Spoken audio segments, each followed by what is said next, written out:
రాజు గారికి, టి రాజు గారికి, మిగతా వేదిక మీద ఉన్న పెద్దలందరికీ కూడా నేను శుభాకాంక్షలు తెలుపుకుంటున్నాను.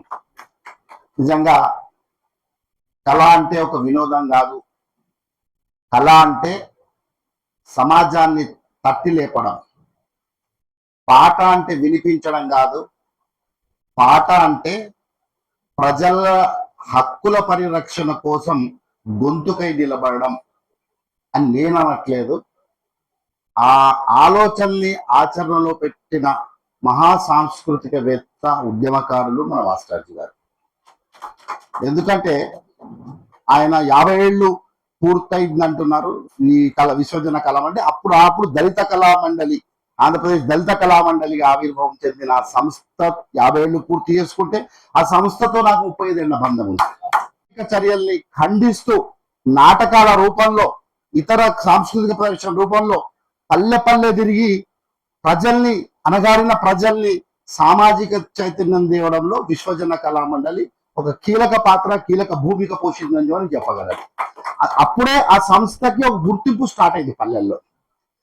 ఈ కార్యక్రమాలతో పల్లెల్లో కమిటీలు ఏర్పాటైంది.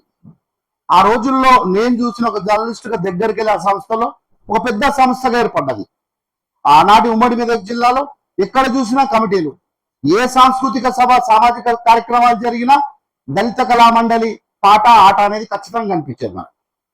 అంటే అంత వారి ఎంత కృషి. ఇంతకుముందు చెప్పినట్టు నేనంటే రెండో గద్దర్ అని తెలంగాణకు ఉన్నాయని కూడా గద్దర్ లాగానే అని చెప్పి నేను అనుకుంటాను. ఎవరో పెట్టుకుంటున్నాను, ఆ జిల్లా గద్దర్, ఈ జిల్లా గద్దర్ అని చెప్పుకుంటున్నాను. నేను మాత్రం ఒప్పుకోను. పూర్తిగా హక్కు గద్దర్ అన్న పేరు మళ్ళీ వాడుకునే హక్కు మాస్టర్జీకి ఉందని మాత్రమే చెప్తాను. ఎందుకంటే ఆయన ఆలోచనలు అట్లాంటివి, ఆయన జీవితాంతం చేసిన సాక్రిఫైస్ అట్లాంటివి. ఇంతకుముందు మిత్రులు జేబీ రాజు గారు చెప్పారు ఎవరెవరికి మన అవార్డులు అవి ఇస్తున్నారు. కానీ మాస్టర్జీ ఆ అవార్డుల కోసం ఎప్పుడు తను పోయి పాటలు పైరులు ఎప్పుడు చేసుకోలే. కనుక రాదు. ఆ అవార్డులు రావాలి అంటే కొన్ని విద్యలు అవసరం. ఆ విద్యలు నేర్చుకున్న వాళ్ళకి ఖచ్చితంగా నడుచుకుంటూ వస్తాయి. కానీ మాస్టర్జీకి అవార్డులు కాదు, ఖచ్చితంగా ప్రభుత్వాలు బాధ్యతగా గుర్తించాల. మన కమిటీగా అడగడం కాదు, వాళ్ళకి ఆలోచన రావాలా ఇవ్వాలి. అసలు ఎవరు సమాజం కోసం పాల్పడుతున్నారు, ఎవరు ఈ సామాజిక చైతన్యాన్ని కృషి చేస్తున్నారు సమాజంలో అనే ఆలోచన పాలకులకు రావాలా. అది రాష్ట్ర ప్రభుత్వానికి కావచ్చు, లేక పద్మభూషణ్, పద్మశ్రీ అవార్డులు ఇచ్చి కేంద్ర ప్రభుత్వం కావచ్చు. కనుక ఆ దిశలో ముందుకెళ్ళాలి. భవిష్యత్తులో ఆయన ఇప్పటి ప్రజల్లో ఒక అవార్డు సంపాదించుకున్నారు, అణగారిన వర్గాల గుండెల్లో ఒక అవార్డు సంపాదించుకున్నారు అనే రచనల ద్వారా.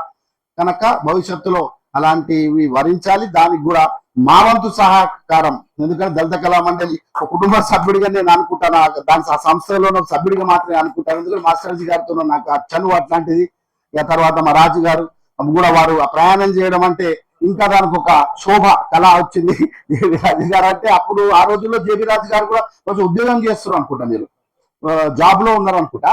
ఆ జాబ్ లో ఉన్నప్పుడు మీరు అక్కడ గజ్వేల్లో చాలా సభల్లో మీరు వచ్చి దీన్ని ముందుకు తీసుకెళ్లడంలో ఎస్ కనుక నాకు గుర్తుంది.